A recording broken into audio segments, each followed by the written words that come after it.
Alors, Benjamin Legrini, vous êtes biologiste, naturaliste, entrepreneur, vous avez parcouru le monde, vous venez de publier un livre, L'ADN fantôme, quand l'invisible laisse des traces aux éditions Les Liens qui libèrent, que j'ai essayé de lire le plus possible, en tous les cas, que j'ai beaucoup parcouru, sur un thème aussi technique, on aurait pu craindre une approche un peu compliquée, mais au contraire, il se lie avec beaucoup de plaisir. Il raconte l'histoire des naturalistes, comment cette activité est devenue un champ de recherche à part entière, comment ils sont devenus les grands témoins des bouleversements de la biodiversité, comment ils jouent aujourd'hui le rôle de lanceurs d'alerte, en quelque sorte, comment ils sont en première ligne. Vous faites part de votre fascination pour la DNE, qui est l'outil évidemment de votre entreprise, mais aussi de vos doutes que vous exprimez avec une grande simplicité, une grande sincérité, et c'est ce qui fait aussi la valeur de votre ouvrage. Vous êtes lucide sur le changement que cette technologie peut apporter au rapport au vivant, car on est, dit, de moins en moins connecté à la nature. Et c'est pour ça que ça va être très intéressant de vous entendre vous faire à la fois l'avocat du diable et le, le promoteur de cette technologie. C'est un livre au format original, puisqu'il y a une nouvelle de science-fiction qui est insérée dans le livre. Pour moi qui suis fan, ce fut une belle surprise. Et voilà, je vais vous laisser la parole et je vous remercie en tous les cas d'être avec nous aujourd'hui. Ben, merci, c'est un très bon résumé. Donc du coup, bon, comme je disais, j'ai préparé rapidement quelques slides hier là pour ce petit échange. Donc surtout, n'hésitez pas à me couper si jamais vous avez des questions et on peut avancer comme ça au fur et à mesure. Donc oui, bah comme vous l'avez dit, moi je suis naturaliste, hein, donc c'est un naturaliste. C'est qui, c'est quoi? C'est en général des individus qui sont pris de passion pour le référencement de la faune, de la flore, des êtres vivants d'une manière générale, leur étude, la compréhension de leur interaction. Donc c'est ce que moi je fais depuis que je suis enfant, en ayant commencé par les oiseaux. Je dirige effectivement un laboratoire qui est spécialisé en ADN environnemental, qui est pionnier dans cette technique, et je vais y revenir après. Et puis j'ai notamment aussi, et j'en parle parce que j'en parle ici, parce que justement je l'évoque dans le livre et à la fin. Je suis cofondateur de l'École des Vivants avec Alain Damasio qui a notamment signé cette nouvelle là que vous avez évoquée, qui est au milieu du livre, et qui s'appelle Une volte-face, et avec Sophie Z, qui est aussi cofondatrice du lieu et qui est la compagne de Alain. Euh, donc moi, en gros, j'ai commencé ma carrière plutôt sur le terrain, avec des observations directes, donc des oiseaux, avec les reptiles, avec des orchidées. Donc je raconte un petit peu tout ça. Assez rapidement, je me suis spécialisé sur les chauves-souris. Et c'est là où il y avait un parallèle pour moi qui était intéressant, c'est que quand j'ai démarré ma carrière, les chauves-souris, il fallait principalement les capturer. Donc on installait des filets. Et c'était le moyen de les étudier parce que en faisant ça, on pouvait les déterminer, on pouvait savoir leur âge à peu près, on pouvait connaître si c'est un mâle, une femelle, on pouvait les équiper aussi de petites technologies pour les suivre. Donc ça, c'était plutôt au début des années 2000. Et progressivement, il y a eu deux grandes révolutions qui sont arrivées. La première, c'était de pouvoir écouter leurs ultrasons, puisque vous le savez, les chauves-souris émettent des cris d'écholocation dans le domaine de l'inaudible.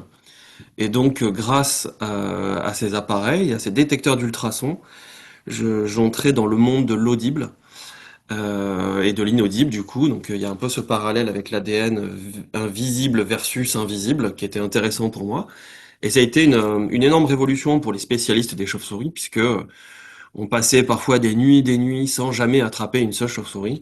Et là, à chaque sortie de terrain, on avait des centaines de données de chauves-souris, parce qu'en fait, les chauves-souris évitaient très facilement les filets de capture, et parfois, elles n'allaient pas du tout dans les endroits où on avait installé les filets. Donc là, ça a été assez révolutionnaire, parce qu'on a chamboulé complètement les cartes de répartition de ces espèces. Et aussi, à peu près au même moment, les techniques moléculaires sont apparues. Cette fois, pas les techniques indirectes comme celles qu'on utilise avec l'ADN environnemental, puis je vais les réexpliquer après, mais directes, c'est-à-dire que si je prends le cas des chauves-souris, au moment de la capture, quand on réussit à les capturer, on leur faisait un petit prélèvement de peau dans l'aile, donc dans le patagium. Ça pousse et ça repousse assez facilement. Et ça nous permettait, en faisant des extractions de l'ADN, de reconstituer l'histoire de cette espèce, faire ce qu'on appelle des phylogénies, connaître les liens de parenté aussi entre les espèces, leurs origines. Et donc la partie moléculaire, chez moi, elle est arrivée à peu près à cette époque-là, au début des années 2000, où j'ai commencé à aller inventorier et à faire un travail de recherche, un travail académique sur les chauves-souris, principalement dans les pays du Maghreb, en fait. Donc ça, je le développe un peu et ça me sert de fil conducteur tout au long du livre, parce qu'il y avait un des objectifs pour moi qui était de rendre effectivement accessible cette technologie qui est qui est pas forcément facile à comprendre au départ. Je voulais que ça soit accessible au plus grand nombre. Et donc à chaque fois, je fais des liens entre mon expérience personnelle et comment c'est arrivé et le lien avec les histoires naturelles. Et donc ce qui m'amène à raconter un peu le- l'objet de ce bouquin, c'est plutôt de raconter que c'est une méthode qui redéfinit notre rapport au vivant, puisque depuis le départ, et c'est ce que je raconte, on est plutôt sur des méthodes directes, c'est-à-dire que je suis en contact avec les oiseaux, je les observe en direct, les chauves-souris, je les capture, je les observe, les insectes, tout ça c'est très direct, et je vois une partie du vivant qui est accessible à mes yeux d'être humain.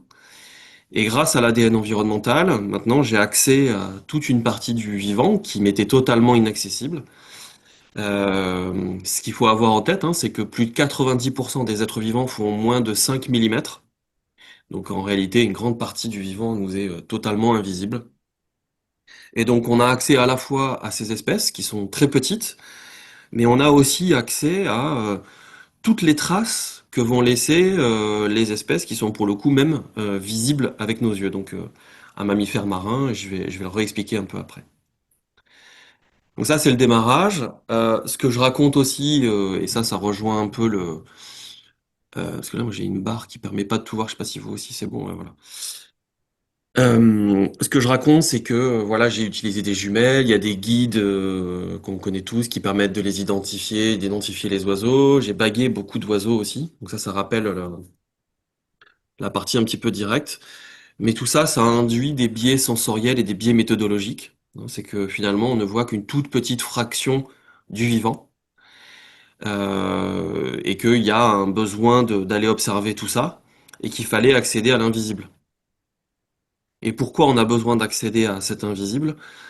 C'est qu'on le sait tous, il y a un effondrement du vivant, une extinction du vivant, et que il y a une corrélation, et ça on pourra revenir dessus si vous le souhaitez, il y a une corrélation étroite entre le niveau de protection des espèces et notre connaissance. Dit autrement, les espèces qui ne sont pas connues et qui nous sont inconnues disparaissent plus vite que celles qui nous sont connues. Donc il fallait réussir à accéder à toute à toute cette partie invisible. C'est un peu l'image de l'iceberg que je représente assez souvent.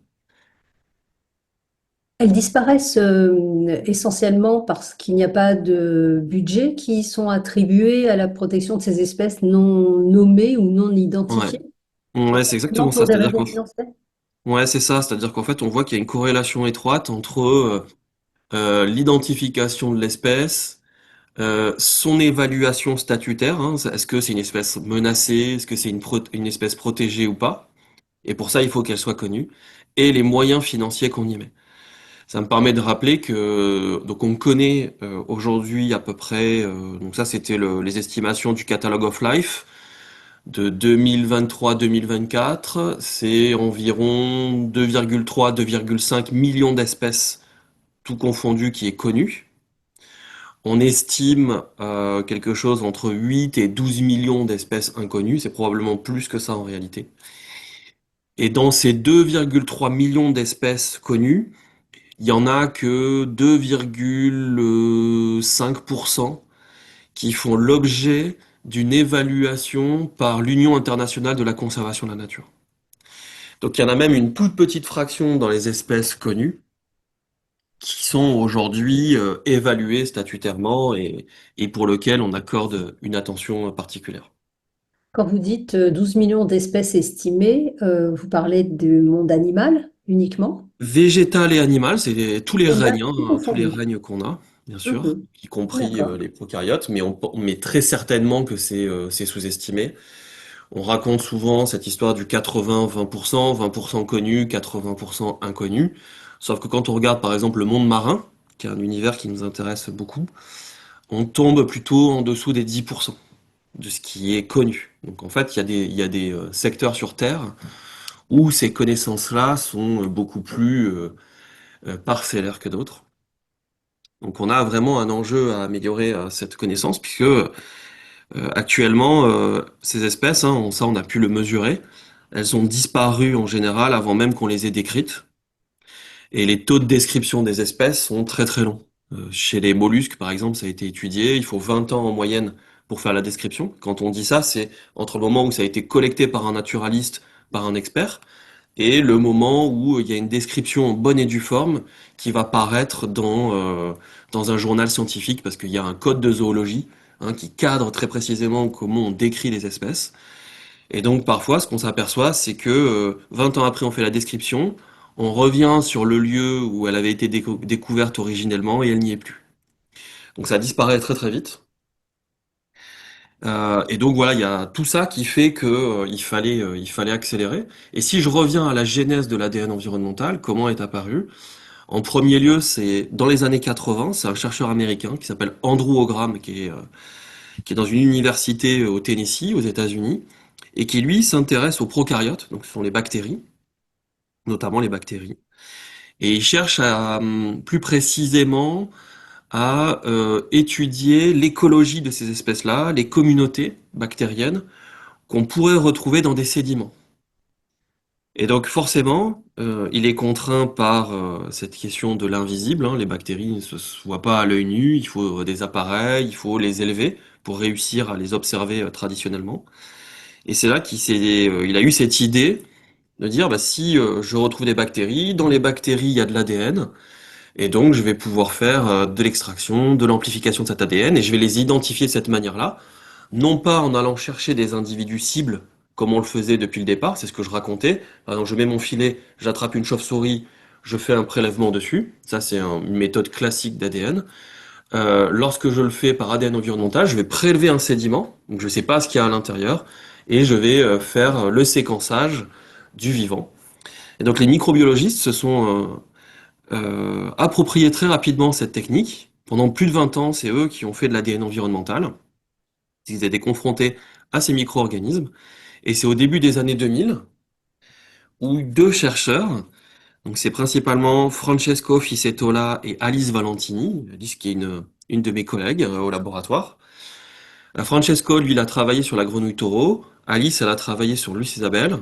La grenouille taureau, c'est une espèce qui est arrivée dans les années 60 en France, qui est une espèce invasive, qui vient des États-Unis, et qui peut, pour les plus grosses femelles, atteindre quasiment 1 kilo. Donc ça fait vraiment un gros amphibien.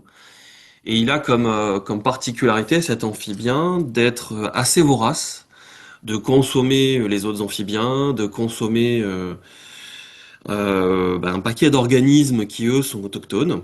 Et donc, il contribue très largement à la dégradation des écosystèmes qui souffrent déjà pas mal. Et le problème des espèces invasives, c'est qu'au moment où on commence à les détecter, souvent c'est trop tard. Ça veut dire quoi, c'est trop tard? Ça veut dire que elles se sont déjà bien implantées, elles se développent, et c'était le cas sur la grenouille taureau. Autour de Bordeaux, il y avait déjà une zone assez importante de présence de cette espèce. La grenouille taureau, elle avait colonisé tout un tas de zones, et donc c'était difficile d'intervenir. Et donc il y a cette utilisation de l'ADN environnemental. Derrière, l'idée, c'était aussi de dire peut-être que ça peut nous servir de early warning si ça fonctionne. C'est-à-dire que très en amont, on pourrait détecter les signaux rares, les signaux faibles de ces espèces. Mais avant ça, il y avait quand même une grande question qui était, est-ce que l'ADN peut persister dans l'environnement? Ça, on ne le savait pas vraiment. Est-ce que l'ADN qui est dégagé par des organismes vertébrés, et en l'occurrence une grenouille, pourrait persister dans l'eau, et combien de temps? Donc c'est ça qu'il a fait. Il a travaillé à la fois sur le terrain et aussi en conditions de laboratoire, avec des têtards qui étaient mis dans des aquariums dans lesquels il y avait pas du tout de têtards, des aquariums dans lesquels il y en avait un peu et un peu plus. Et il a regardé si ça persistait. Et assez rapidement, il a pu montrer que c'était le cas. Il retrouvait de l'ADN, indépendamment même de la quantité de têtards qu'il pouvait y avoir en conditions de laboratoire. Donc ça fonctionnait plutôt bien. Il l'a vérifié aussi sur le terrain, à la fois dans des zones où on savait qu'il y avait les grenouilles taureaux, et aussi dans des endroits dans les Pyrénées très éloignés où on savait qu'il n'y en avait pas, ce qui permettait de tester l'efficacité de la méthode, et il a montré que ça marchait. Et ça, c'était un premier pas important, puisque ça montrait la persistance de l'ADN dans l'eau. Donc ça, c'était assez révolutionnaire, et ça permettait de se projeter sur des études futures. Et ensuite, grâce à ça, ce qui a pu être montré, c'est que l'aire de répartition de la grenouille taureau était beaucoup plus large que ce que les naturalistes et les gens qui travaillaient sur cette espèce là-bas l'avaient imaginé. Elle était 2 fois plus importante. Donc non seulement ça montrait qu'on arrivait à retrouver de l'ADN, mais en plus que c'était très efficace pour travailler sur des espèces qui, a priori, devraient être faciles à détecter avec les méthodes traditionnelles. Une espèce qui fait 900 grammes, c'est pas non plus quelque chose qui fait 5 millimètres. Donc ça a été ça aussi la surprise. C'est que malgré cette a priori facilité à la détecter visuellement, ben en réalité, on était en dessous de ce qu'on avait imaginé. Et en parallèle de ça, Alice Valentini, qui faisait aussi sa thèse dans le même laboratoire, qui est le laboratoire d'écologie alpine, le LECA, hein, qui est un laboratoire qui est pionnier en écologie et en biologie moléculaire.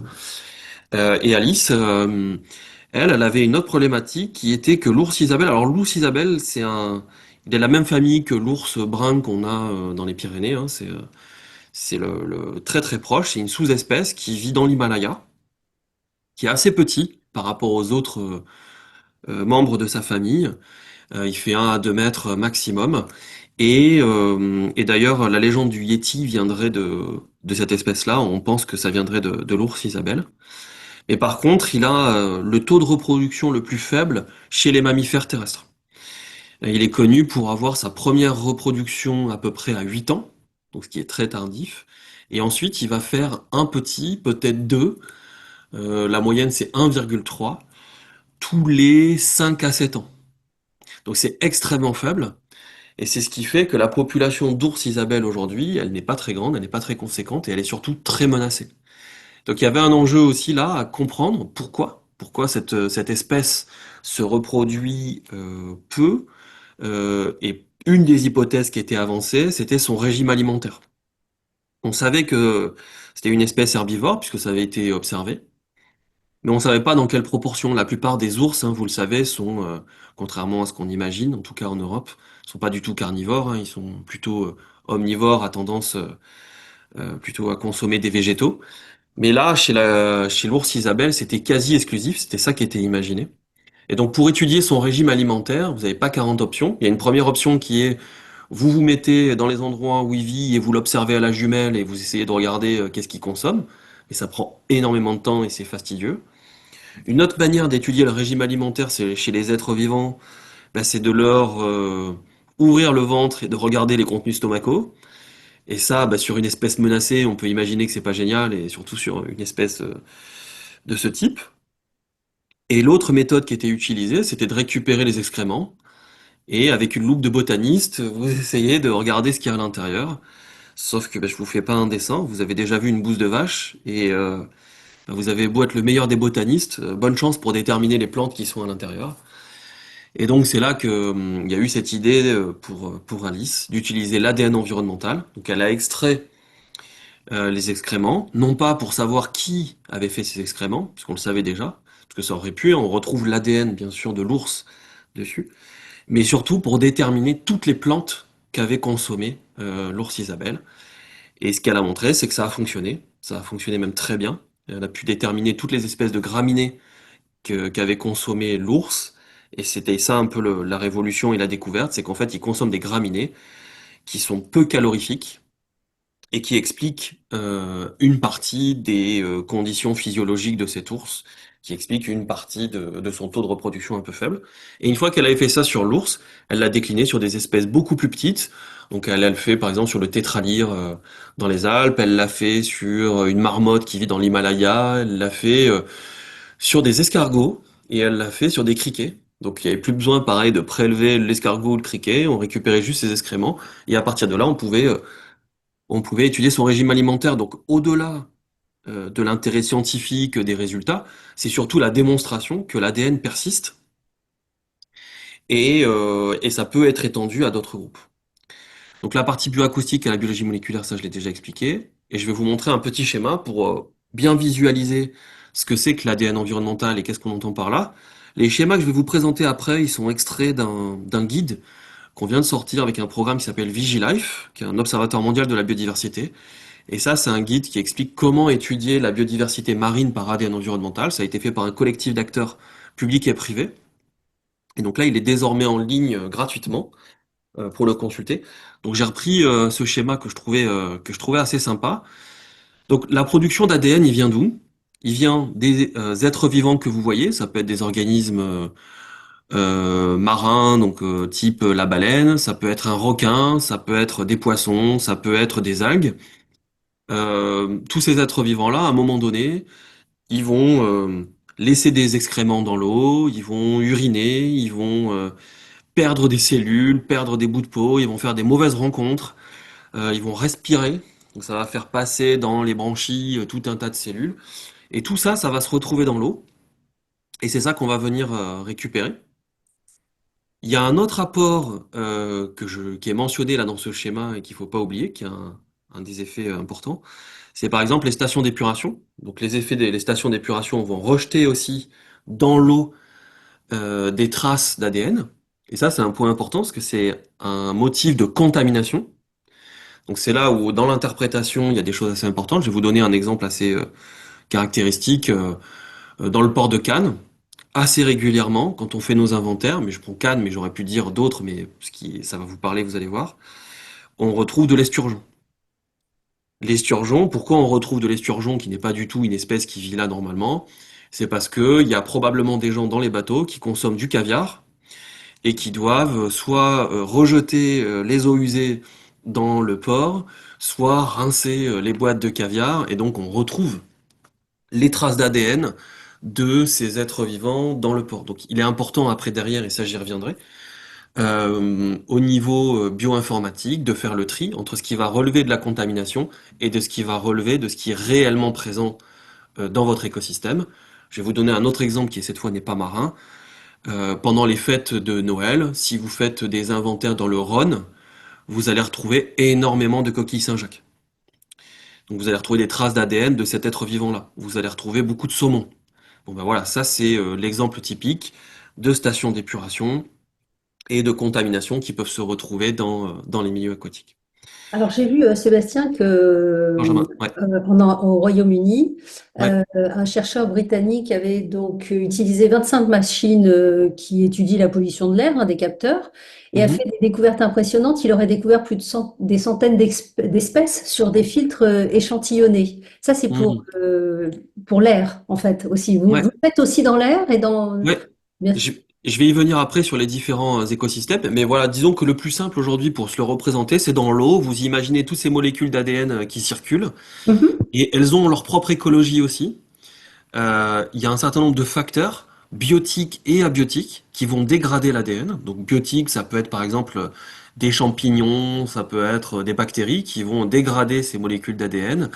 Et ensuite le pH, les rayonnements UV qui vont les dégrader.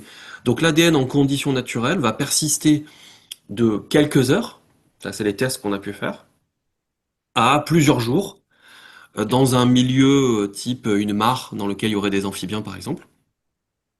Il y a une exception, et j'évoque cette étude-là dans mon bouquin, euh, c'est au Groenland, dans les sédiments qui ont été gelés, on a pu remonter jusqu'à 2 millions d'années. Donc là, voilà, dans des conditions très particulières, on est capable de retrouver les traces d'ADN dans le passé. Et donc ça, c'est hyper intéressant pour reconstituer ce qu'il y avait à cette époque. Donc ça, c'est pour expliquer très brièvement ce que c'est que l'ADN environnemental. Maintenant, si on regarde un peu plus dans le détail, il y a deux types d'ADN. Il y a un ADN qui est intracellulaire. Donc quand vous allez faire la filtration, et je vais le montrer après, vous allez avoir des organismes qui sont en entier. Les bactéries, vous allez les récupérer, ils sont en entier. Donc l'ADN, il est encore dans la cellule. Et il y a aussi de l'ADN qui est extracellulaire, c'est-à-dire qui est sorti des cellules et qu'on va venir récupérer. Alors pourquoi c'est intéressant de récupérer l'ADN? Là, je remets un petit schéma que vous retrouvez aussi dans le guide. Ça, c'est les méthodes traditionnelles pour observer le milieu marin. Vous aviez des méthodes de capture au filet, des méthodes directes. Vous aviez les observations, et ça va concerner principalement les mammifères marins quand ils viennent à la surface, par exemple. Ça permettait de les déterminer. Sauf que parfois, c'est pas toujours facile. C'est ce que je raconte avec le cachalot nain qu'on a trouvé au large de la Colombie et pour lequel il y avait moins de 5 données qui étaient connues depuis la description de l'espèce dans ce secteur et pour lequel on a pu en très peu de temps retrouver des traces d'ADN. Il y a l'observation classique avec le plongeur qui va faire alors, quand on a fait nous nos tests, les plongeurs en moyenne, ils font 4 plongées par jour de 50 mètres. Donc, en gros, ils ont fait 200 mètres dans la journée. Et puis, la technique moléculaire d'ADN. Les besoins pour l'ADN environnemental, c'est quoi? C'est principalement pour inventorier la biodiversité, accélérer la connaissance de la répartition de ces espèces. Pourquoi ça l'accélère? Je vais vous donner un exemple très précis. On a par exemple fait tout le Maroni. Donc ça, j'en parle dans le bouquin. On a commencé en 2017. On l'a refait en 2021, les 600 kilomètres de fleuve, et ça a été fait en 18 jours. Donc c'est absolument incroyable la rapidité à laquelle on peut faire ces inventaires, et surtout on va regarder tout le vivant. Vous n'allez pas regarder uniquement les oiseaux ou les mammifères ou que les poissons comme ça se fait classiquement. Là, vous allez avoir l'ensemble du vivant. Ensuite, c'est intéressant pour le suivi de la biodiversité. Vous le savez, la biodiversité, elle décline, mais surtout, on a une difficulté, c'est que les méthodes qu'on emploie aujourd'hui en écologie sont très peu standardisées. Si vous êtes un écologue en Colombie, si vous êtes un écologue au Brésil, ou en France, ou en Afrique, ou en Asie, vous allez probablement pas utiliser les mêmes méthodes, et donc vos résultats seront probablement pas comparables. Vous allez avoir aussi un biais observateur qui est très important. Si vous avez de l'expertise forte, si vous avez une bonne audition, si vous avez une bonne vue, vous n'allez pas observer exactement la même chose. Et donc ça, c'est intéressant de le montrer en avant, et c'est là où l'ADN environnemental peut être bien. Et surtout, on va pouvoir le répéter régulièrement. Et donc, dans ce cadre où les données sont totalement standardisées, ben, vous allez pouvoir les comparer entre elles. Vous allez avoir des séries temporelles assez longues. Et donc, vous allez pouvoir faire des scénarios d'évolution des espèces, des scénarios prédictifs. Et ça aussi, c'est particulièrement chouette quand on veut étudier le changement climatique. Donc là, on va avoir des données assez intéressantes et avec des réponses qui peuvent être assez rapides. Euh, Traditionnellement, dans les sciences naturalistes, hein, on a surtout étudié les grands organismes, les oiseaux, les mammifères, et donc les chiffres que vous voyez et qui parlent des effondrements de la biodiversité ont beaucoup concerné ces espèces-là. C'est que très récemment, quand on s'est mis à étudier les arthropodes, donc on voit sortir les chiffres, hein, vous avez vu les études récentes qui montrent l'effondrement, mais jusqu'à présent, ces organismes-là étaient moins étudiés. Et là, maintenant, on va aussi pouvoir étudier les bactéries, les crustacés, des tout petits organismes et ça, c'est intéressant parce que eux, en général, répondent beaucoup plus rapidement à une pollution, à une modification de leur habitat que les autres. On imagine bien qu'une baleine ou un dauphin qui vit des dizaines d'années, vous allez continuer de l'observer. Donc finalement, vous allez noter dans vos carnets et dans vos évaluations que l'espèce est toujours présente. Mais vous voyez pas que le changement qui s'opère dans votre écosystème, il est assez brutal. Vous voyez pas que la productivité des jeunes est très faible chez ces espèces parce que vous pouvez pas le mesurer. Par contre, des crustacés, par contre des bactéries, elles vont réagir extrêmement vite à ces modifications de l'environnement et donc ça peut vous envoyer un signal très intéressant et important pour l'évaluation de l'état de santé de vos écosystèmes. Donc ça, c'est un des intérêts de l'ADN environnemental. Et le dernier, c'est pour la détection des espèces cibles et notamment des espèces rares, puisque ce qu'on a montré par ADN environnemental, c'est qu'on détectait beaucoup plus facilement les espèces rares, les espèces cryptiques. Donc par exemple, l'apron du Rhône, qui a été découvert et redécouvert dans des affluents du Rhône sur lesquels les méthodes traditionnelles n'avaient pas trouvé. Le requin-ange, par exemple, au large de la Corse, qui a été retrouvé comme ça. Et donc c'est plus facile de détecter ces espèces par les traces d'ADN qu'ils vont laisser, plutôt que par leur observation, parce que des fois elles sont extrêmement rares, elles se cachent et elles sont peu accessibles avec les méthodes avec lesquelles on avait l'habitude. Là, j'ai mis quelques photos pour vous illustrer comment on fait. Donc là, vous voyez tout en haut une capsule de filtration. Donc vous voyez, il y a une membrane à l'intérieur.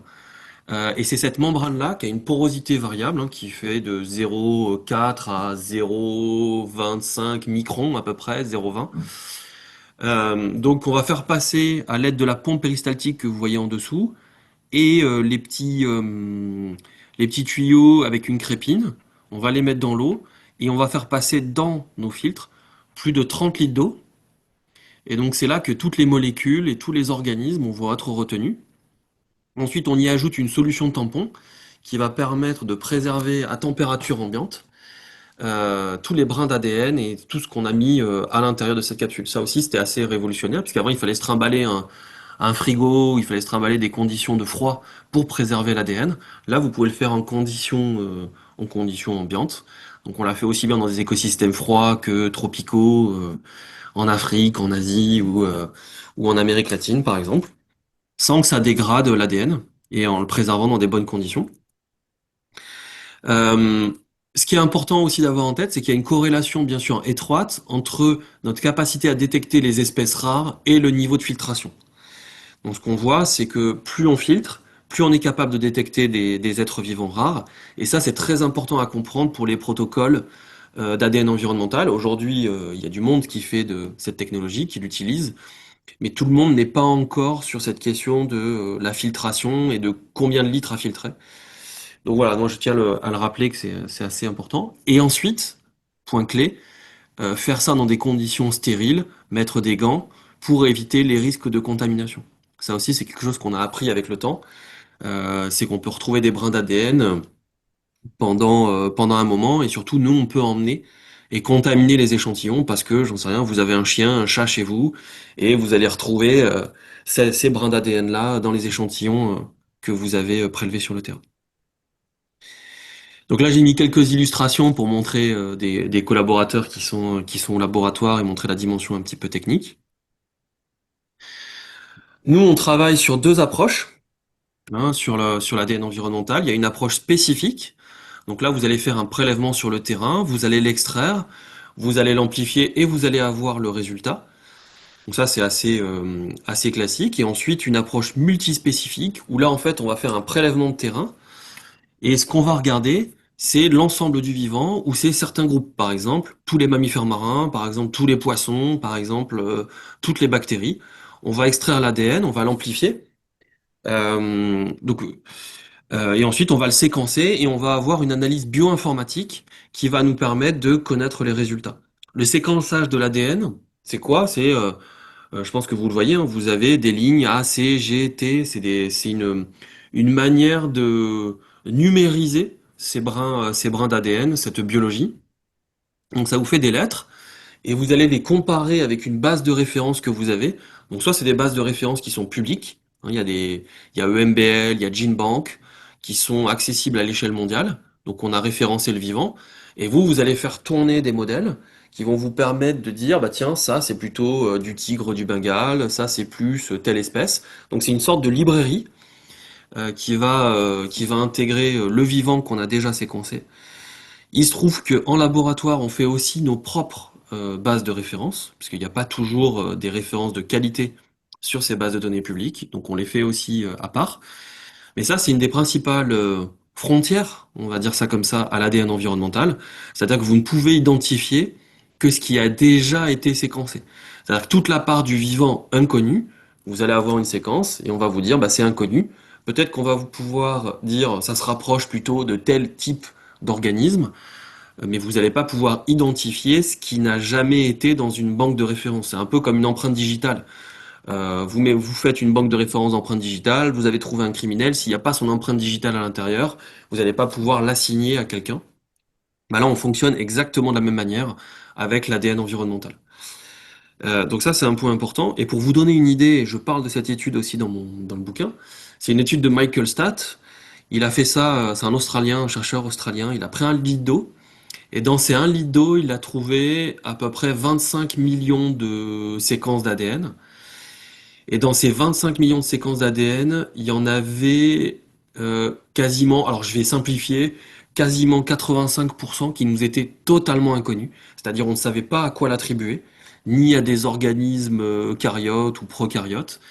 Et le restant, les 15% restants, mais en réalité c'est un peu moins de 15%, c'était des organismes qu'on connaissait. Donc c'est assez intéressant de voir ça. Et dans ces 15% restants, plus de 90%, c'était des organismes bactériens. Les poissons, c'était 0,07%. Donc ça, c'est intéressant d'avoir ces chiffres-là, parce que la représentation qu'on a aussi du vivant, elle est parfois un petit peu biaisée par ce que nos yeux veulent bien nous montrer. Donc ça, c'est pour expliquer la technique ADN. Donc en quoi on l'utilise aujourd'hui? On l'utilise pour le milieu marin, vous l'avez compris, et je prendrai un exemple juste après. On l'utilise aussi bien pour faire des inventaires de la faune que de la flore, que des bactéries, que des champignons. Pour le suivi des espèces rares, menacées ou invasives. Et donc ce qui est intéressant, c'est que là, on va plus vers des captures, mais on va vers une écologie des traces. Donc les biologistes, les naturalistes aujourd'hui, grâce à l'ADN environnemental, étudient le vivant par les traces qu'il laisse. Et ce qui est intéressant, c'est que on peut aussi aller, et vous le disiez tout à l'heure, vers d'autres types d'environnements, pas seulement l'eau, et on le fait aussi. Vous pouvez le faire dans des sols forestiers et étudier le vivant qu'il y a dans les sols. Et les sols sont des écosystèmes qu'on connaît aussi extrêmement mal. Dans l'air, on est aussi tout à fait capable de filtrer l'air et de récupérer les molécules d'ADN. Dans la neige, dans les tropiques, enfin là c'est aussi pour montrer d'autres types d'écosystèmes. Dans l'air, ce qui est intéressant, et ça j'en parle, il y a une étude assez géniale, assez fascinante. Ils ont travaillé sur les araignées. Ce qu'ils ont montré, c'est que les molécules d'ADN pouvaient se prendre dans les toiles d'araignée. Et donc, elles restaient coincées un peu comme une proie. Et donc, en prélevant ces toiles d'araignée, en laissant l'araignée tranquille, on arrivait à faire des inventaires des êtres vivants qui sont dans le secteur considéré. Donc, les araignées, quelque part, deviennent un peu des alliés du naturaliste. Elles arrivent à capter, alors malgré elles, hein, tout un tas d'espèces. Ils ont fait le test dans un zoo pour s'assurer de l'efficacité de la méthode. L'idée était que s'ils arrivaient à détecter des zèbres et des éléphants qui sont pas des espèces autochtones en Australie et qui ne sont présentes que dans un zoo, effectivement, ça permettait de montrer que la méthode était efficace et qu'elle fonctionnait. Et c'est ce qui s'est passé. Ils ont retrouvé ils ont retrouvé les éléphants, ils ont retrouvé les zèbres, ils ont retrouvé les girafes, ils ont retrouvé plus de 60% des espèces de mammifères qui étaient présentes dans le zoo. Donc c'était vachement intéressant. Mais on le retrouve aussi très bien dans la neige. Ça, c'est une étude que je raconte aussi. Vous savez que dans la neige, c'est un moyen d'étudier aussi les mammifères. Les mammifères vont laisser des traces de pas, et les naturalistes savent en général déterminer ces traces de pas pour dire qui est passé par là. Et donc pour vérifier l'efficacité de la méthode, on a demandé aux naturalistes de dire bah tiens là il y a qui est passé. On a fait le prélèvement de la neige et à partir de là, de ces extraits de neige, voir s'il restait des traces d'ADN et si on était capable de dire qui était passé là. Et effectivement, ça a été la découverte, c'est que ça fonctionne très bien. Donc vous pouvez faire le prélèvement de neige, vous l'emmenez en laboratoire et on peut dire qui est passé par là. Mais le résultat qui m'a surtout intéressé dans cette étude, c'était pas ça. Et ça, c'était nouveau. C'est que sur une partie des échantillons, il n'y avait pas une espèce qui avait été détectée, mais deux. Et en l'occurrence, le lynx du Canada et le glouton, qui est un mammifère aussi carnivore, qui marchait dans les traces de pas du lynx. Et ça, les naturalistes ne l'avaient pas vu. En fait, ce qui fait le glouton, un peu comme nous on le ferait quand on marche dans la neige, c'est, vous savez, ça s'enfonce un peu et c'est pas très confortable et pas très agréable de s'enfoncer dans la neige. Et donc en général, quand il y a quelqu'un devant vous, bah, vous allez marcher vous aussi dans ses pas parce que vous allez moins vous enfoncer, ça va vous prendre moins d'énergie. Et en fait, le glouton, il fait exactement la même chose. Il va marcher dans les pas du lynx pour moins s'embêter dans la neige. Et ça, c'est quelque chose qu'on n'avait pas vu et qu'on ne savait pas dans son écologie. Alors bien sûr, quand vous dites ça, on pense que c'est peut-être un problème de contamination. Et donc ce qu'ont fait les naturalistes, c'est qu'ils ont installé des pièges photos, et ça a pu être démontré par la suite qu'effectivement c'était bien un comportement connu de cette espèce. Donc ça c'était assez chouette, voilà, c'est des résultats qui nous font changer de regard et qui nous donnent une autre appréciation de ce qui se passe et des interactions entre les êtres vivants. Alors, il y a une question de Véronique Oui, Parazotte, si je peux juste vous interrompre. Véronique, vous voulez la poser en direct? Véronique, vous êtes avec nous? Oui, oui, je remettais mon micro, vous m'entendez? oui, très D'accord, bien.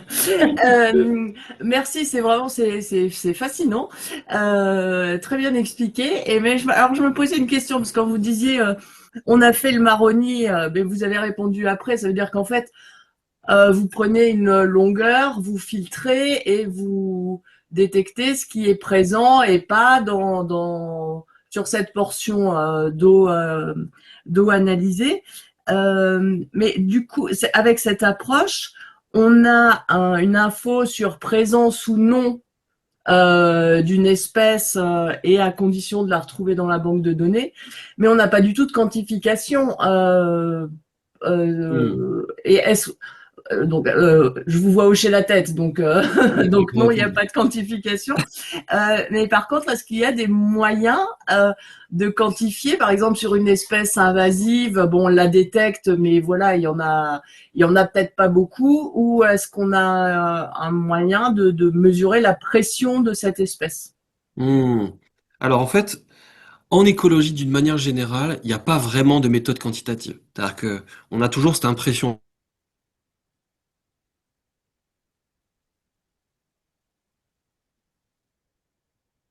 Ah, j'ai l'impression que Benjamin a été coupé. Oui, je l'entends plus non plus, moi. Benjamin, oui. Ah, il y a un problème de connexion là. Et je crois qu'il a un problème. Waouh. Esther, est-ce que je peux vous poser une question un petit peu en dehors, en Ah oui, profiter bien de cette sûr, Martine. interruption? Bien Alors, sûr. c'est très intéressant. Je vais certainement en parler sur H2O en profitant de la publication de son livre, parce que Oui, j'ai regardé pendant ce temps-là sur Internet. d'accord, J'aimerais aussi en faire une mention pour le fil d'actu que je fais pour le pôle environnement impact du changement climatique de l'Académie des technologies. d'accord. Mais je voulais vous demander si justement cet enregistrement est accessible à des gens qui ne sont pas adhérents, qui n'ont pas été invités. Ce serait pour donner le lien aux académiciens Aucun notamment, problème. lecteurs de Aucun H2O. problème, parce que il sera placé sur la chaîne YouTube de la JE qui est ouverte. Donc vous pouvez le visionner sans Superbe. problème. Je vous remercie. Et j'aurais deux questions ou une petite remarque pour lui après s'il revient, quoi. Alors, j'espère qu'il va revenir. C'est passionnant. Oui, oui, c'est tout à fait fascinant. Son bouquin est formidable, hein. À la JO, on fait pas de la pub, hein, c'est pas pour ça, mais la moindre des choses pour moi, évidemment, était de lire avant de préparer le webinaire, pour préparer le webinaire. Et franchement, c'est un bonheur de le lire parce que ça rappelle plein de choses sur ce qu'on a vu dans des films, vous savez, où on voit des naturalistes qui sont en pleine action de collecte, de prélèvement et autres. Et quand il explique l'évolution du métier, comme des étapes qu'il a franchies au cours des siècles, c'est vraiment super intéressant. Il y a une mise en perspective, si vous voulez, de ce métier qui est vraiment extrêmement intéressant. Donc, il y a plusieurs facettes dans l'ouvrage. C'est ça qui est bien. Alors, est-ce que Benjamin nous revient ou pas? Que se passe-t-il? Et le problème, c'est que je ne crois pas avoir son. Oh là là. Bon. Bon, Ah, désolé, j'ai ah, été ah. éjecté de la réunion.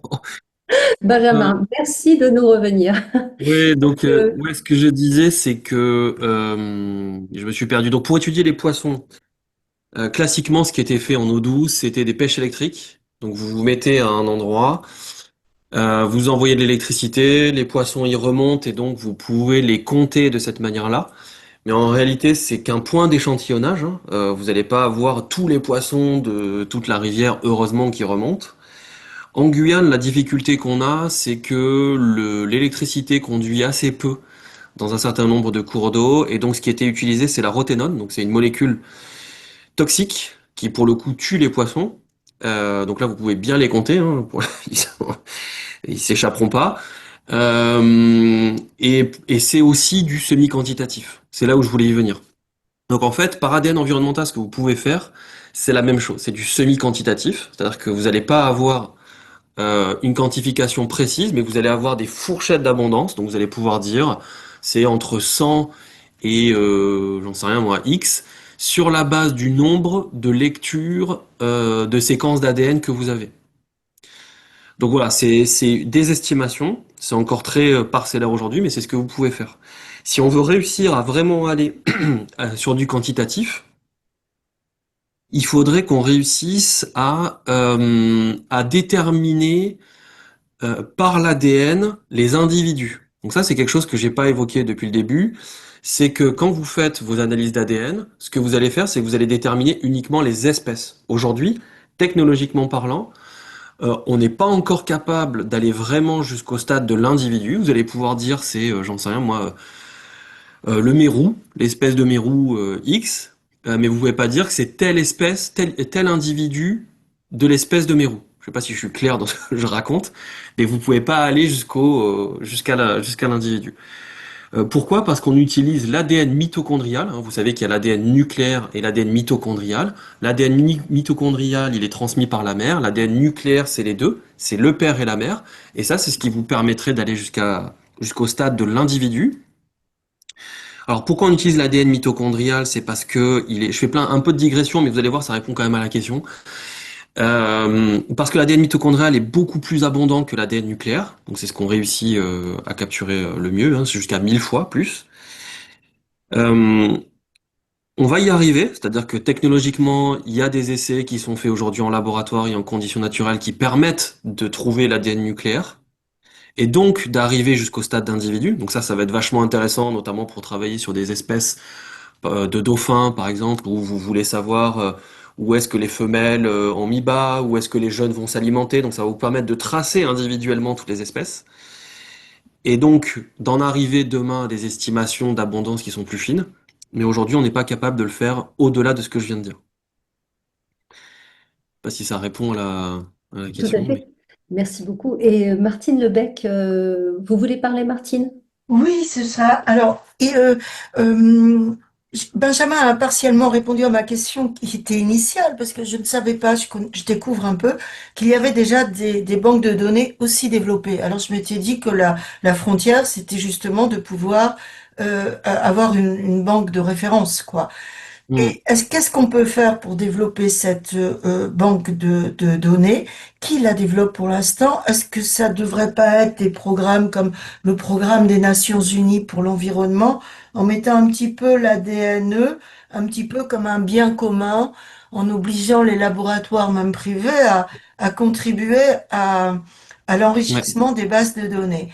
Et ouais. ma deuxième réflexion, c'était un peu la frustration que vous pouvez avoir en tant que naturaliste, parce que moi j'ai en mémoire le superbe film que j'avais adoré, Master and Commander, et où on voit ce naturaliste qui va avec ses paniers et ses avenaux sur les îles Galapagos, rechercher récupérer tout ce qu'il peut récupérer. Et là maintenant vous travaillez en laboratoire, quoi.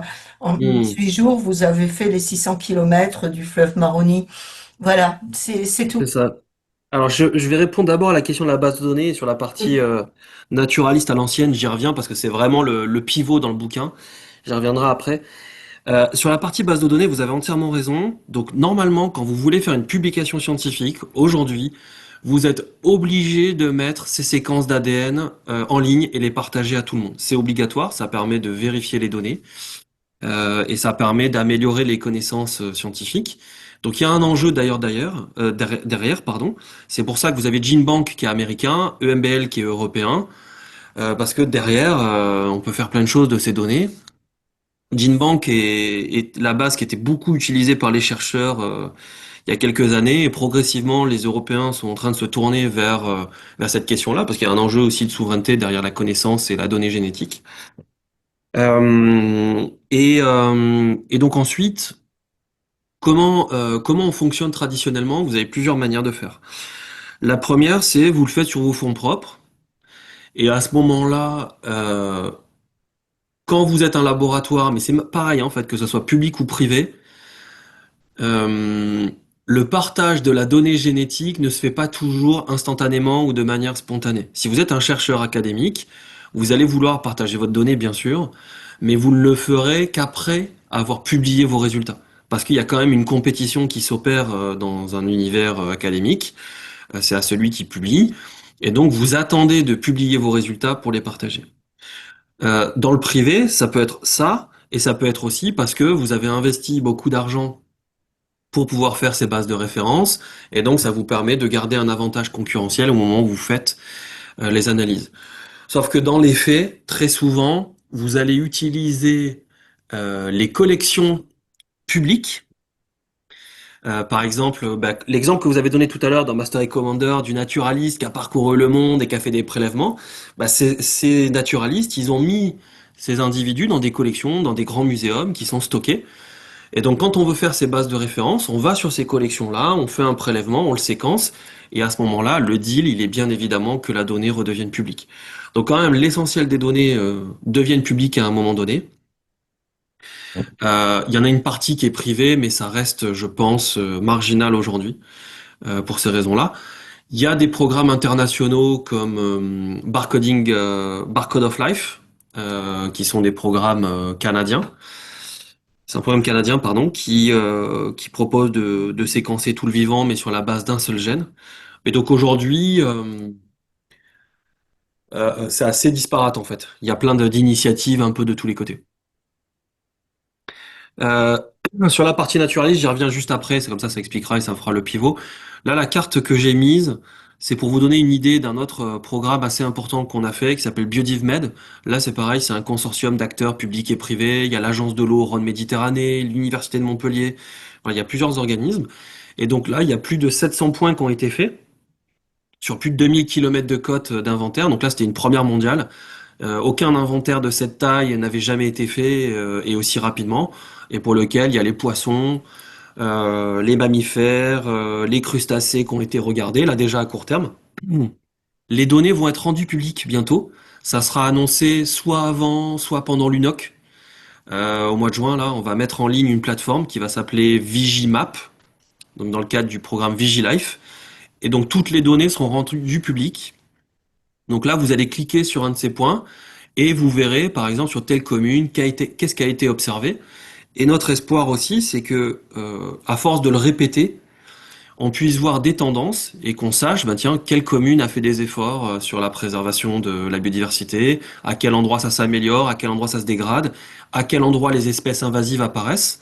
Ça, c'est un point aussi extrêmement clé, à la fois pour la conservation de la biodiversité, mais aussi pour les acteurs qui vivent de la pêche, par exemple, et qui sont confrontés à ces espèces invasives. Ben, tout ça, ça sera rendu public d'ici peu.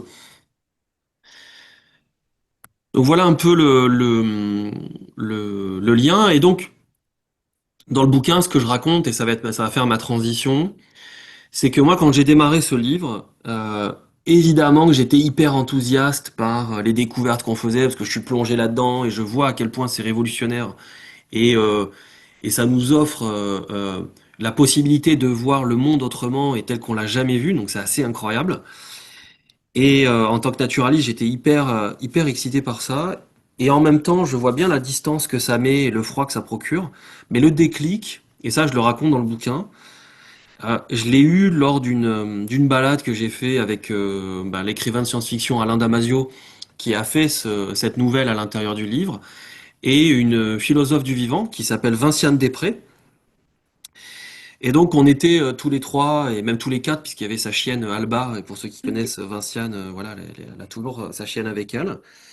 Et donc on se baladait comme ça, et je leur racontais à quel point c'était extraordinaire cette technologie, comme c'est super, et toutes les découvertes, et ils m'écoutent attentivement. Et Vinciane, à un moment donné, s'arrête, et elle me dit, oui, mais en fait, tu dois surtout te demander ce qu'on va perdre.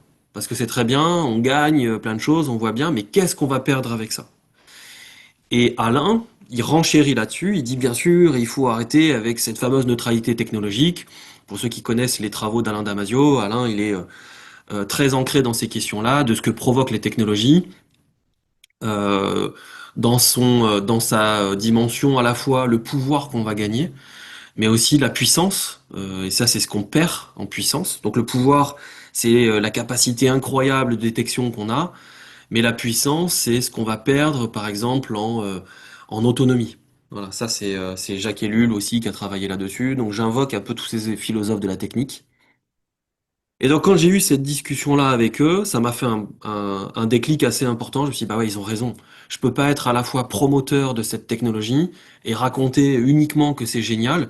Il faut aussi que j'explique que derrière, il y a des effets potentiellement délétères, et lesquels. Et donc je me suis mis à réfléchir là-dessus. Mais à la base, j'avais pas du tout prévu d'écrire sur ça. Et donc je me suis mis à faire toute la moitié du bouquin, l'autre moitié. C'est une critique de la technique, parce qu'en fait, elle est assez archétypale de ce que provoquent les technologies d'une manière générale. C'est-à-dire on a l'impression qu'elles simulent une proximité avec le vivant, d'une manière générale avec les autres, hein. Quand on a un téléphone, on a l'impression d'être plus proche des autres. Les réseaux sociaux font ça aussi.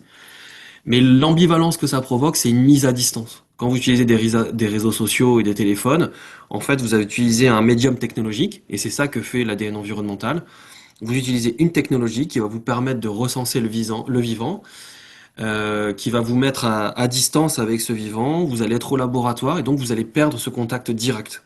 Ça, c'est ce que font toutes les technos, hein, d'une manière générale, mais c'est particulièrement marqué sur l'ADN environnemental. Et c'est ça que j'ai voulu développer et que j'ai expliqué et en quoi je raconte toute l'histoire des sciences naturelles depuis le XVIe siècle, les premiers naturalistes, les explorations, comment elles se sont passées, comment on en est arrivé là, comment les sauts technologiques à chaque fois nous ont permis d'améliorer les connaissances, mais aussi qu'est-ce qu'on a perdu au travers de tout ça. Je raconte aussi à un moment donné cette déconnexion qu'il y a eu avec l'apparition des cabinets de curiosité. Vous savez, dans les cabinets de curiosité, on mélangeait la dimension naturaliste, mais aussi la dimension artistique. Puis à un moment donné, tout ça, ça a été coupé. On a scindé, on a rendu un peu plus froid les technologies et la science. Ce que je raconte, c'est que potentiellement, vous savez, dans le monde naturaliste, les amateurs ont encore un rôle fondamental et crucial dans la connaissance qu'elle apporte. C'est une des rares sciences où les amateurs sont très présents.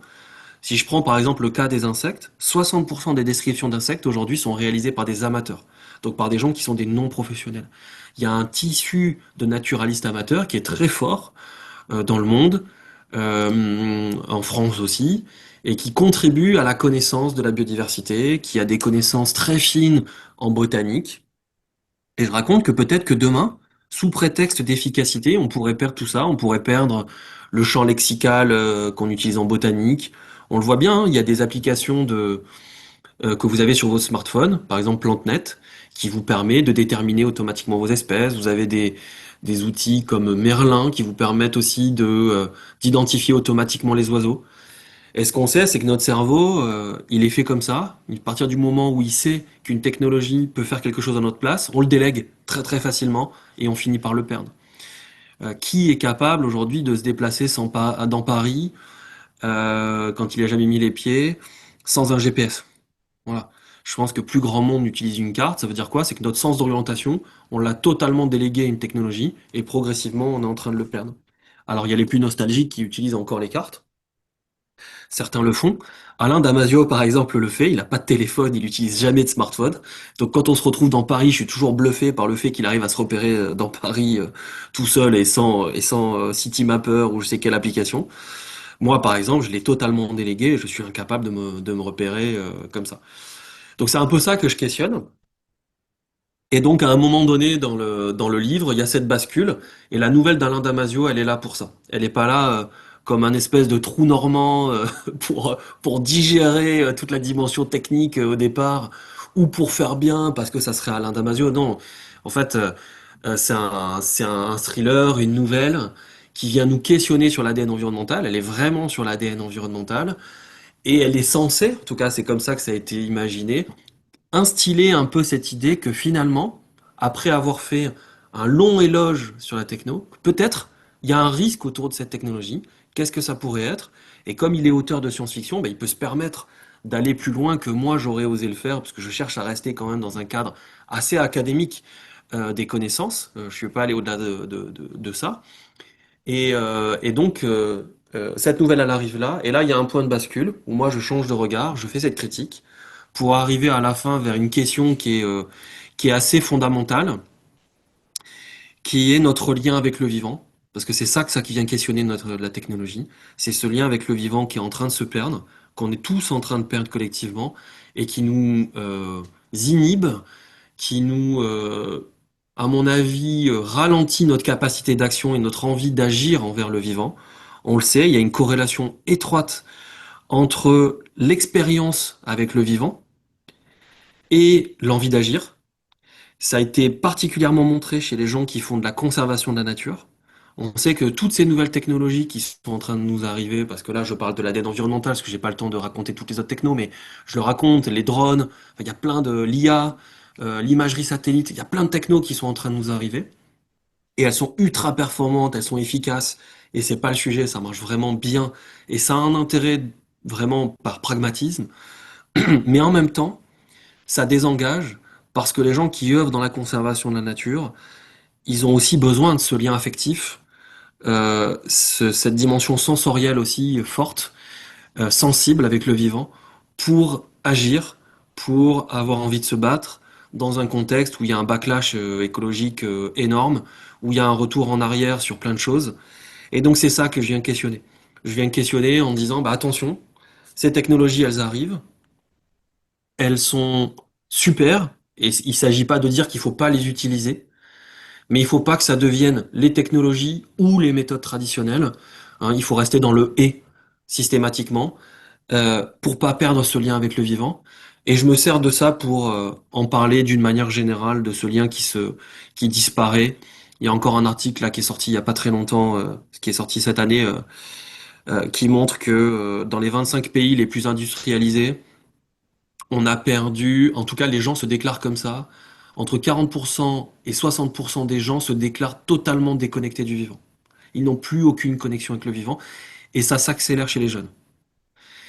Et ça, c'est particulièrement grave parce que forcément, ça influence notre perception du monde, ça influence notre envie, notre manière d'habiter le monde, et,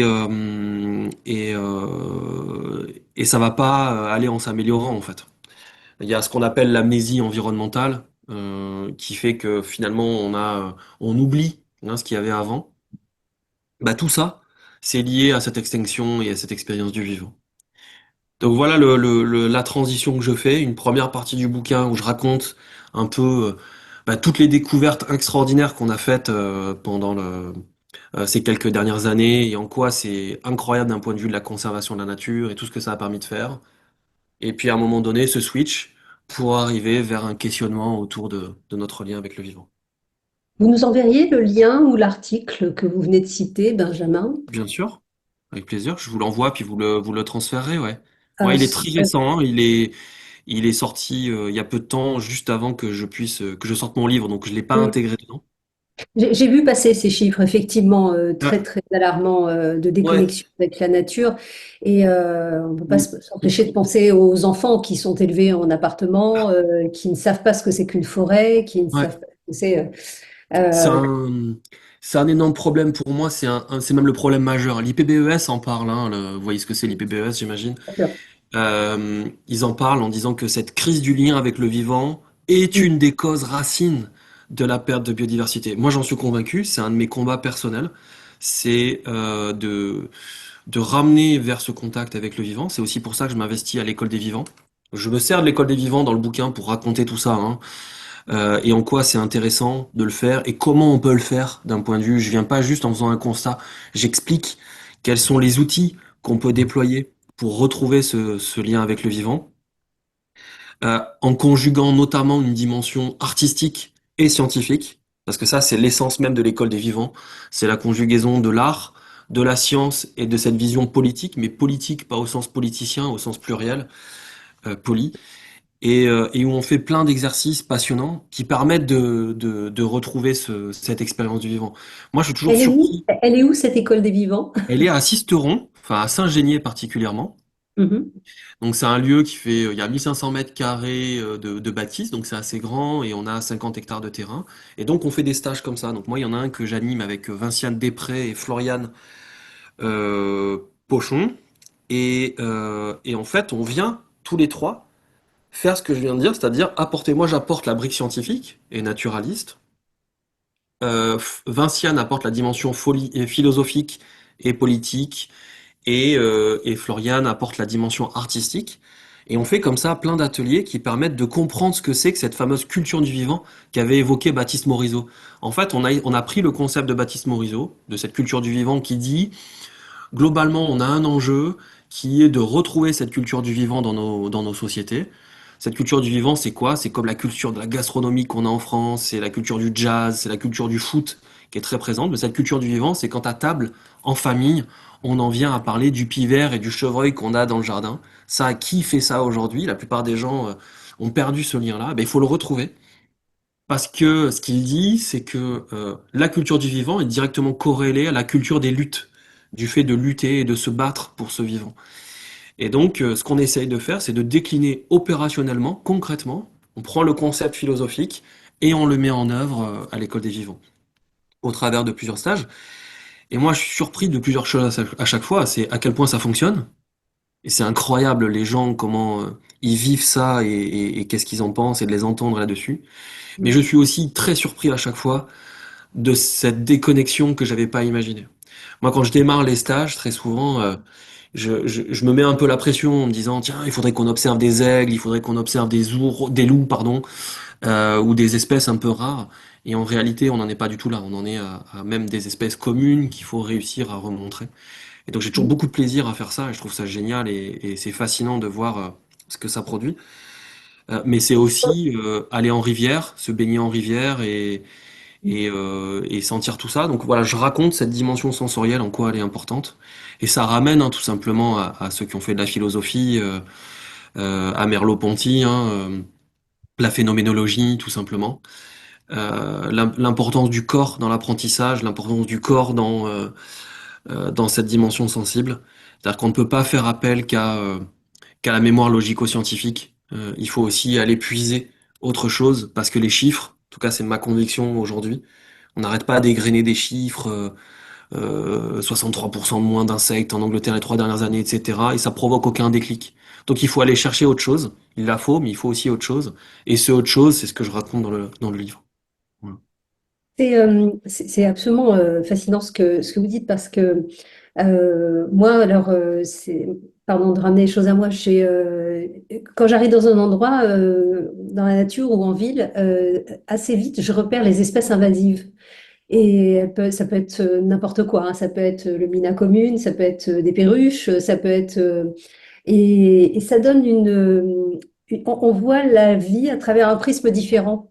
Vous savez, quand on est Ouais, alerté sur certains sujets et on mesure à quel point les prises de décision qui devraient être faites ne le sont pas et on voit les situations qui se dégradent mm, euh, de mois en mois, voire d'année en année dans certains milieux ouais, ou dans certains espaces. Et voilà, donc ça m'évoque tout ça aussi, ce que vous dites, hein, ouais, ouais. Ah mais enfin, et puis en plus, alors c'est plus difficile en ville, mais il faut quand même le faire. Moi, j'aime bien parler de la corneille noire à Paris. Bon, moi, ça m'arrive régulièrement. Donc moi, je vis en Savoie, mon laboratoire est en Savoie. Mais je vais très très souvent à Paris et je me prends de passion pour les corneilles noires.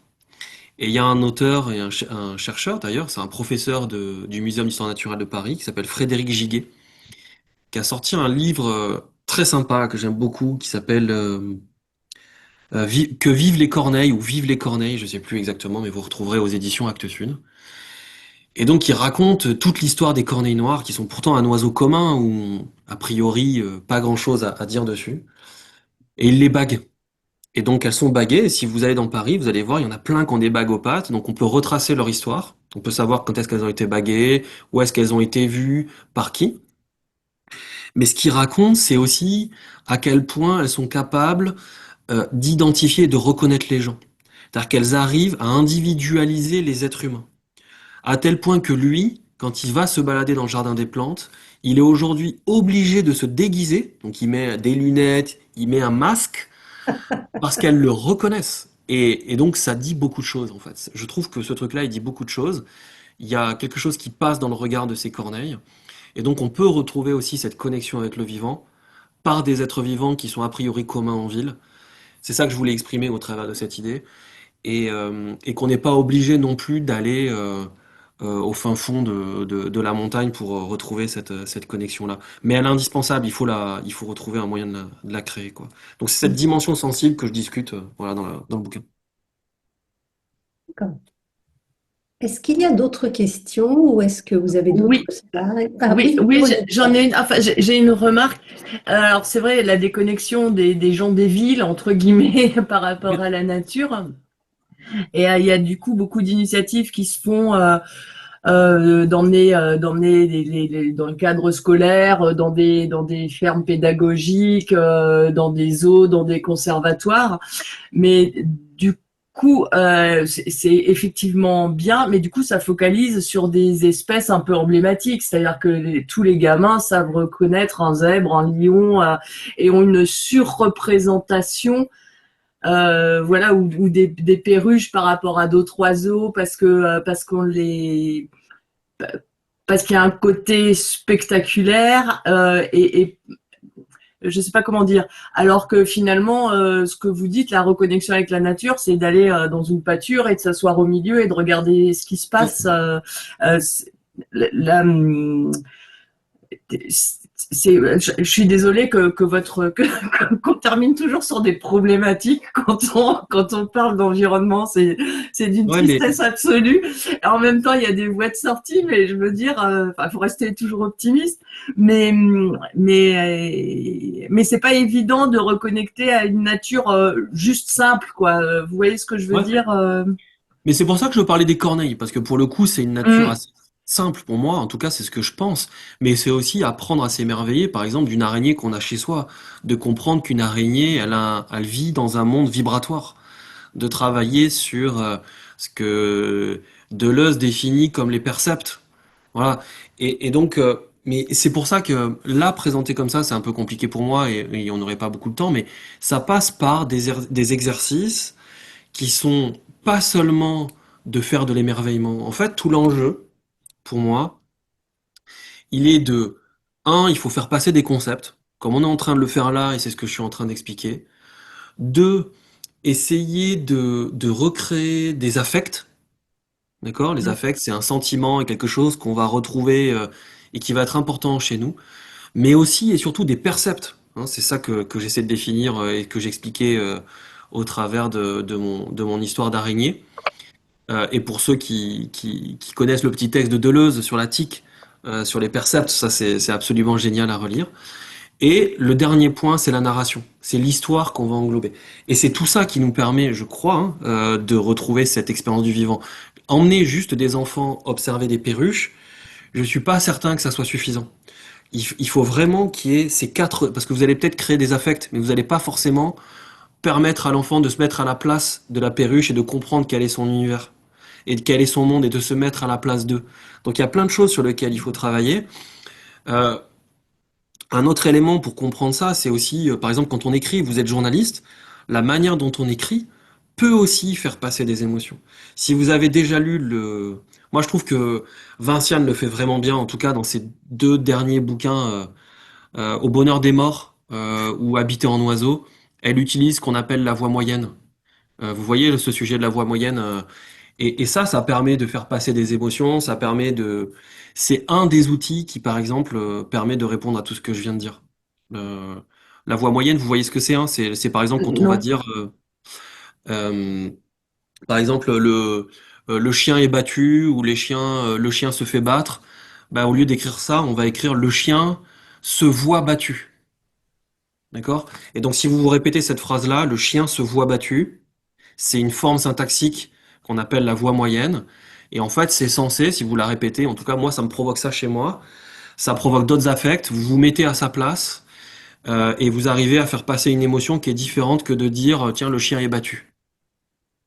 Euh, c'est- Euh, c'est- c'est- Ah, vous c'est- voulez dire, ça conscientise le oui, chien. Il tout a à la fait, conscience de sa propre souffrance. exactement. Et ça D'accord. permet au lecteur, à celui qui le lit, de percevoir les choses sous un autre angle, euh, parce qu'en fait, on vient questionner le faire kiffer, on vient questionner l'action. Voilà. D'accord. Mais, Martine et Véronique, vous avez levé la main mais toutes en les deux. fait, c'est... Martine, peut-être? Ouais, pardon. Ah non, pardon, c'était pour ma question précédente. Je baisse la main. Ouais. D'accord. Et Martine? Et c'est exactement la même chose pour moi. Et entre-temps, j'ai commandé le livre que je vais aller chercher cet après-midi en bas de chez moi. Bravo. Ah Donc, oui, oui, mais et moi, moi sur H2O et sur l'Académie parce que j'ai trouvé ça passionnant, réellement passionnant. Merci. La corneille, je me suis disputée avec une corneille qui a abîmé un de mes plants tout neufs. Quand je suis descendue dans la rue 5 minutes après, j'ai vu laquelle c'était parce qu'elle me suivait d'un Ouais. air arrogant. Eh ben, sachez qu'elle vous reconnaît. Elle Oui, sait je le sais, exactement qui je le vous sais. êtes et elle saura identifier si vous êtes sympa ou pas avec elle. Et ça, c'est génial parce que du coup, ça permet là aussi, quand on parle de percept, de se dire, bah ouais, en fait là je rentre dans son univers à elle, à partir du moment où on sort de la vision un peu mécaniste. Ça aussi c'est l'enjeu du vivant, hein, c'est Mm. d'arrêter de penser que si les oiseaux ils chantent, c'est uniquement parce qu'ils veulent se reproduire ou qu'ils veulent défendre un Mm. territoire. C'est aussi parce qu'ils ont de la joie à chanter. Donc il y a toutes ces questions-là qu'il faut retravailler, hein. J'ai pas le temps de Ah, le faire malheureusement, j'avais mais quand même une petite question, c'est un détail, mais là, oui. ça m'intéresse directement pour H2O et par rapport à la conférence des océans.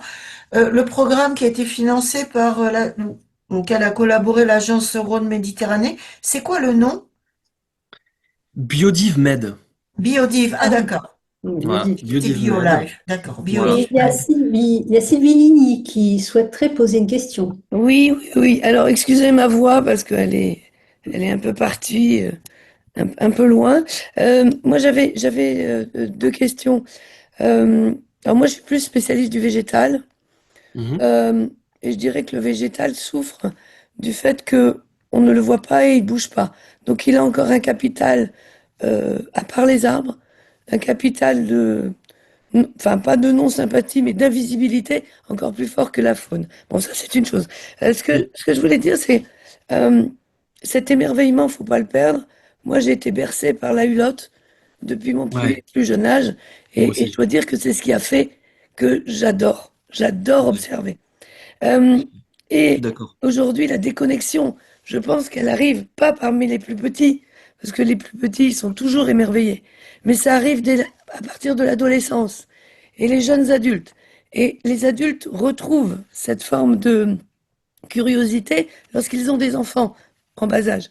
Donc il y a cette partie-là de la vie de l'humain qui est peut-être importante à se réapproprier. Enfin, comment faire pour attirer le regard finalement de Mm. ces jeunes.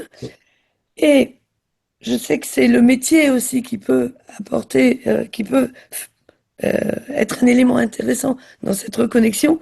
Euh, vous avez parlé, enfin, j'ai l'impression que cet ADN fantôme oblige quand même à revenir plus précisément sur le terrain. Parce que vous avez parlé du lynx et du glouton, par exemple, et de dire qu'on n'avait pas forcément observé cela sur le terrain.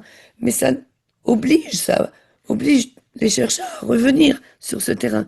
Est-ce que Mm. justement, il n'y a pas un développement du naturaliste sur le terrain à essayer de promouvoir auprès des plus jeunes? Ouais, complètement. Et sur ce dernier point-là, en tout cas, c'est mon combat personnel, il est là. Je mets beaucoup de cœur à ça parce que, en tout cas, en ce qui me concerne, je sais que c'est ce qui m'a donné de la motivation et l'envie d'agir. C'est cet émerveillement-là. Mais ce qui est assez drôle, c'est que, ou pas d'ailleurs, mais souvent, les gens, quand ils me connaissent, ils disent oui, mais t'as réussi à garder ton âme d'enfant. Et c'est pour ça que, au début, je le prenais pas très bien, ce truc-là, parce que je voyais pas ce qu'il voulait dire là-dessus. Et je sais pourquoi ça m'a travaillé. C'est qu'en fait, quand on a des enfants, moi j'en ai deux en l'occurrence, on leur offre plein de bouquins sur les animaux. Et donc ça nous renvoie ces animaux-là à quelque chose de l'enfant. Et quand on devient adulte, il y a un côté un peu régressif. On a l'impression que c'est pas pour nous, que c'est pour les enfants de ces questions d'animaux, ces ours, ces pandas. Et quand on devient jeune adulte, on met ça un peu de côté en se disant c'est presque un peu ridicule d'aller observer les oiseaux ou d'aller observer les animaux. Et on finit par s'en détourner. Moi, je pense qu'il y a aussi cet enjeu-là de le garder et de montrer que c'est pas quelque chose qui n'est que pour les enfants, que ça concerne tout le monde, et de sortir de cette vision-là enfantine de la relation avec le vivant. Ça, moi, je pense que c'est hyper important. Dans ce que je me suis noté et que vous avez dit, que j'ai beaucoup aimé, c'est la Hulotte. Pour moi, clairement, la Hulotte, c'est une pépite, ce petit journal. Moi aussi, je l'ai reçu enfant. Il est à la fois, c'est beau, sensible, intelligent. Enfin, c'est un magazine mais incroyable et qui montre que c'est fou quand on regarde d'ailleurs le nombre d'abonnés de ce magazine. Quand on dit que les gens se lisent plus et s'abonnent pas, bah ça dépend à quoi. Parce que quand on fait quelque chose comme la Hulotte, je crois que la Hulotte c'est 120 000 ou 150 000 abonnés, je crois. Donc c'est énorme. Donc c'est hyper intéressant. Et sur la partie végétale, vous avez entièrement raison. Moi, je fais un peu la même chose. J'ai tendance à parler beaucoup des animaux, mais j'en parle aussi dans mon bouquin de ça. C'est ce qu'on appelle la cécité végétale. Et donc, l'être humain, j'avais écrit une tribune là-dessus pour, au moment de la COP16, parce que pour la COP16, ils avaient utilisé une plante qui s'appelle l'Ignirida, et où je raconte que le végétal est complètement oublié. Quand on demande aux gens, est-ce que vous connaissez des espèces qui ont disparu? Personne ne cite une plante, jamais. On va citer le dodo, on va citer le cormoran, on va citer le mammouth, mais personne ne cite une plante. Donc il y a clairement ça, mais ça on le sait l'expliquer aussi, c'est aussi parce qu'il n'y a pas de visage et que Homo sapiens a du mal à mémoriser ce qui n'a pas de visage. Enfin, il y a plein de raisons aussi biologiques à tout ça. Mais il faudrait parler un peu plus du monde végétal, comme le fait Francis Allais, par exemple, qui le fait avec merveille.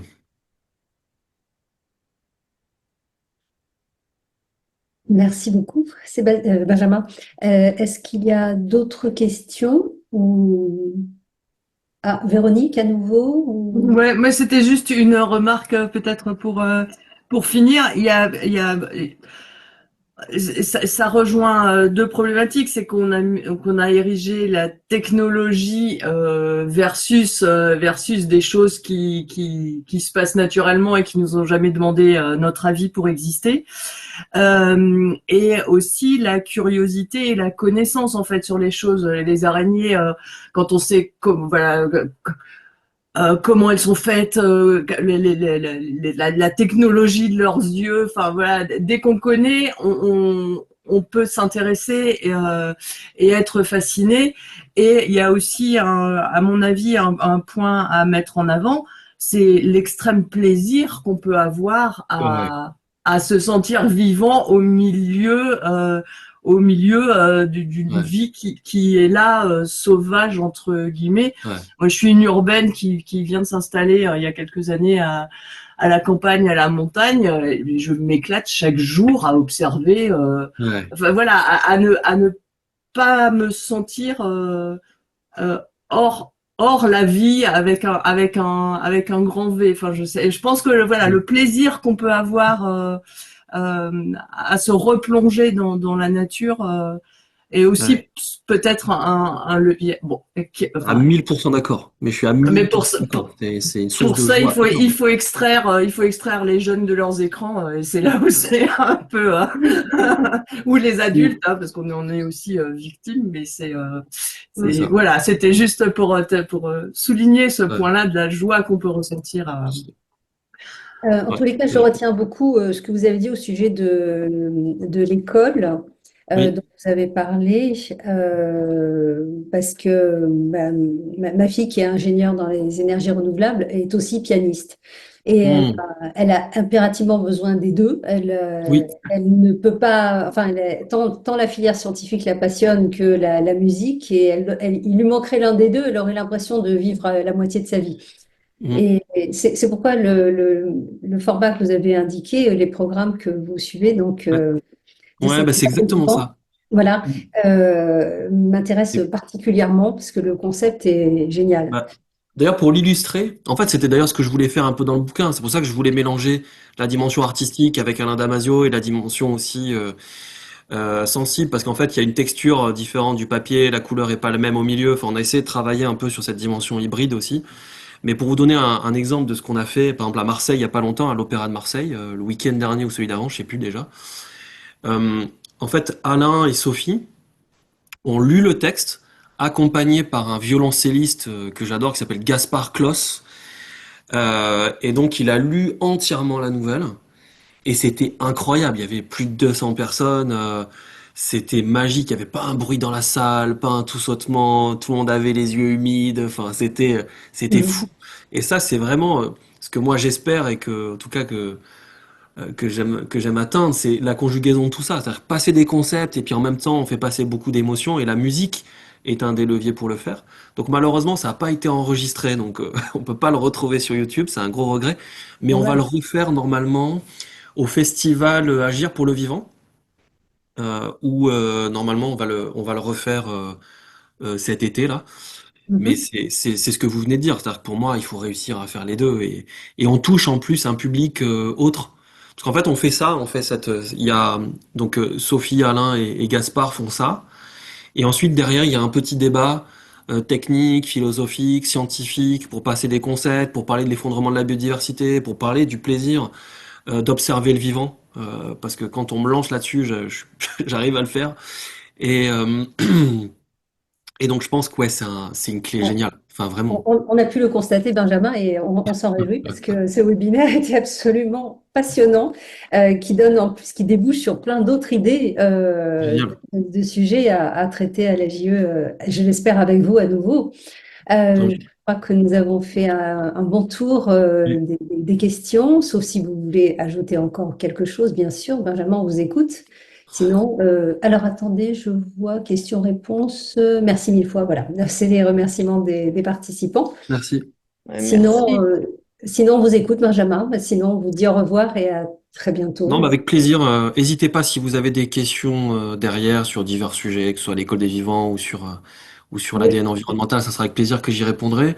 Je oui, vous envoie, Esther, l'article que j'ai évoqué, puis je vous laisserai le diffuser je le rediffuserai, bien aux sûr. Je le journalistes que ça transmettrai intéresse. aux Voilà. participants. Et Merci Merci. beaucoup. Merci plaisir. vraiment, Benjamin, Merci. de nous avoir consacré du temps. Je sais que votre agenda est très plein, donc j'en Avec apprécie plaisir. d'autant plus. Et Avec plaisir. j'espère à très vite. À bientôt. Merci. Au Bonne revoir. journée. Au revoir. Merci beaucoup. Merci, au Merci, revoir. merci.